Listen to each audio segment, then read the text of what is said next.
I must apologize to listeners for the irregularity with which my broadcasts have been appearing during the last few weeks. The explanation is simply that I've been on the road and traveling over various parts of the country, and under these circumstances it's rather difficult to get tapes in on the mail. And therefore you've had to put up with some rebroadcasts and lapses in various stations of the Pacifica network. At the moment I'm settled, however, for a couple of weeks at any rate in New York. And this living in New York gives rise to certain philosophical reflections. Whenever I come here, to this city of cities, I am flabbergasted and amazed at a miracle. The miracle that the thing works at all. When you consider the colossal density of population covering a huge area in which there are no farms or fields, the problem of, to begin with, of providing along rather narrow lanes of transportation the immense quantities of food that these people consume. The problem of transportation involved in constantly rebuilding the place, and above all the problem of the circulation of the human population itself going in and out constantly through these narrow traffic ways in which a single car stalled at the rush hour can make everybody an hour late for dinner. And you just wonder sometimes whether the day isn't shortly coming when people will simply leave their cars where they are and abandon them. And at that moment, the whole city will go to sleep and become obsolete.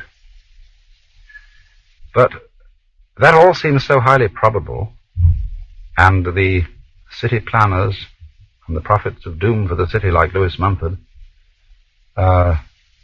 feel that that's quite imminent. And in many ways they may be right, but there is another factor to this picture.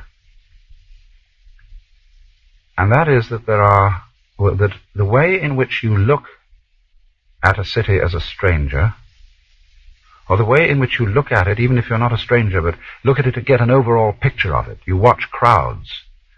You watch almost identical little cars swarming along great parkways. And from this point of view, there's an extraordinary impersonality to the whole thing. Everybody looks alike. Every car looks alike. There seem to be so many ants.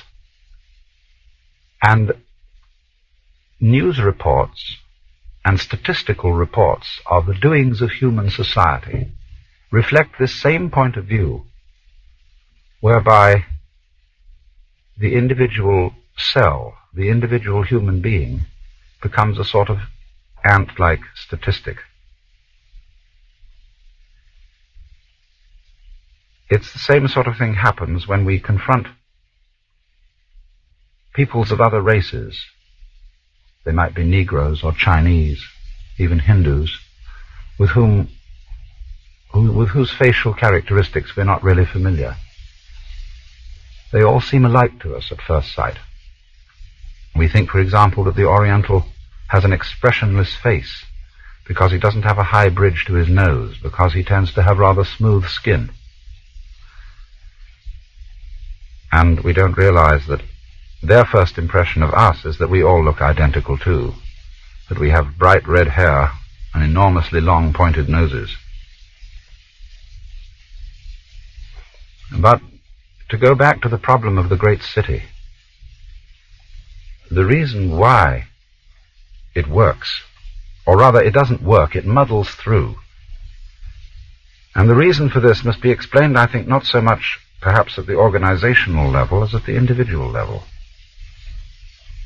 Because it consists of, the whole mass really consists of little units of intelligence with an astonishing degree of possible varieties of action, an astonishing degree of adaptability, and an even more